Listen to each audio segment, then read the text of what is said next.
master the tempo slider in DJ Pro. In a lot of my videos, I teach you how to use tools like the sync button so that you don't have to be so precise with different tempos.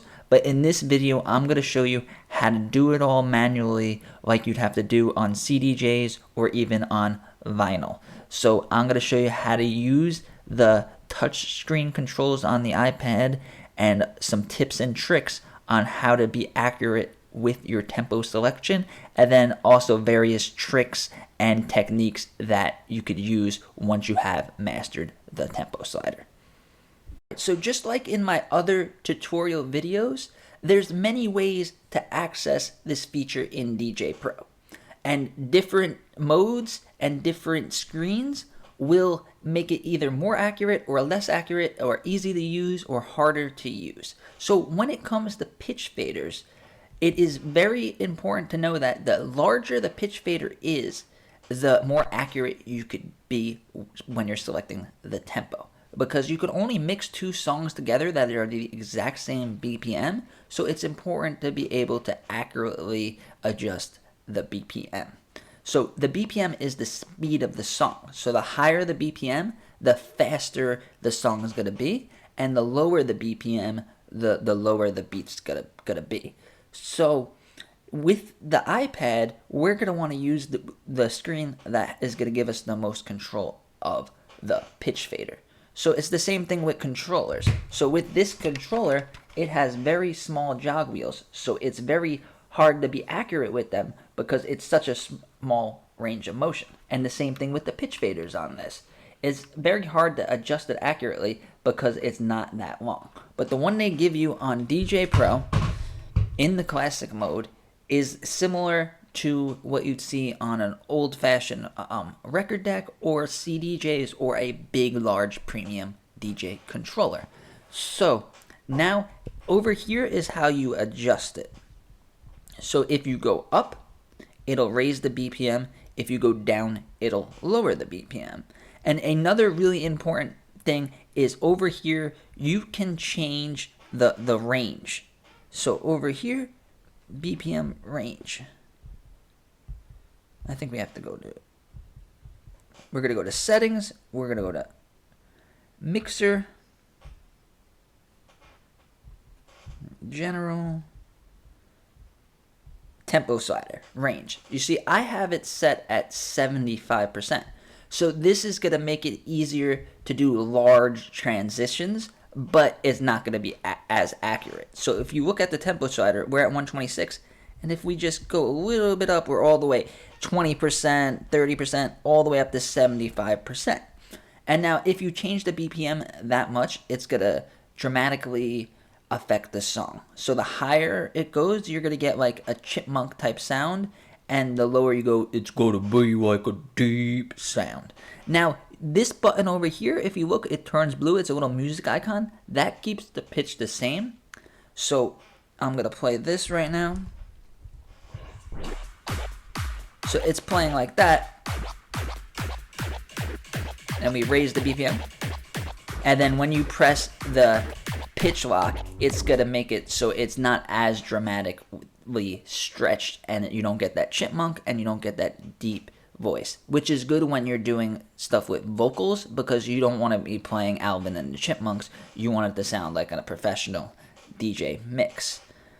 So what I recommend to do is go over here, go to general, and then go to the range and leave it at 10%.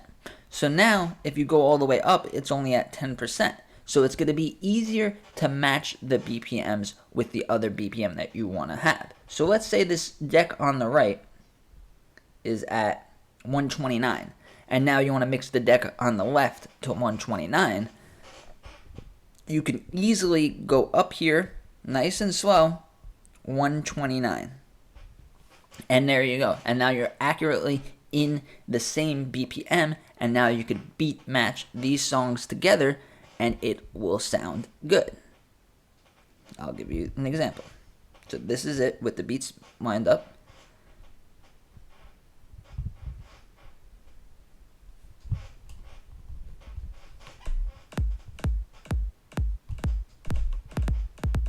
Lined up. up nicely. And now it's lined up. But if we change the BPM,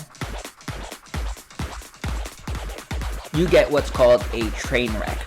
Because your brain can only process one beat at a time. It can't process 2 different beats, 3 different beats. So if the BPMs are off and the songs are playing at the same time, it'll sound terrible. Like, that's the worst mistake you can make as a DJ, is to not know that you're train wrecking. It'll completely clear the dance floor and will ruin all your credibility as a DJ. So make sure that your BPMs are accurate if you're doing a manual beat match. And now another thing that you could do, let's say this one is at 129, and then this one is at 126, and you want to mix it, but maybe you're having trouble adjusting it on the iPad because the touchscreen could be a little tricky, your hands could be greasy, sweaty, whatever, and it's hard to do that. What you can do is you could press the sync button once. You press it once, and then it'll match the BPM, and then you turn it off.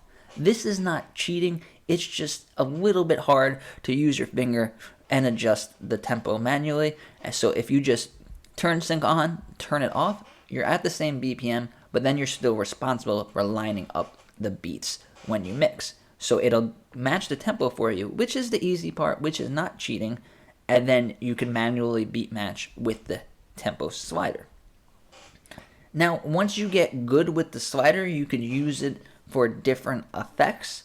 Let's say if you're going into from 126 and you want to go into a slower song, what you can do is at the end of the song, let's say we were going to a 90 BPM song,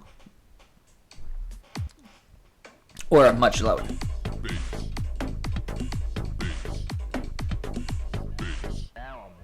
And then you'll get like that slow motion, and then you can mix it into a lower BPM.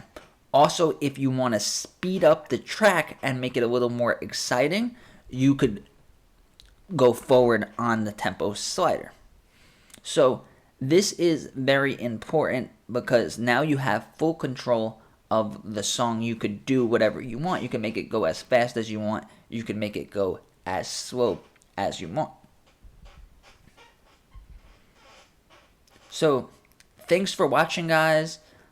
I think that once you master every little aspect of DJ Pro, it'll make you a much better DJ. So take one thing at a time. That's what I'm trying to teach you guys.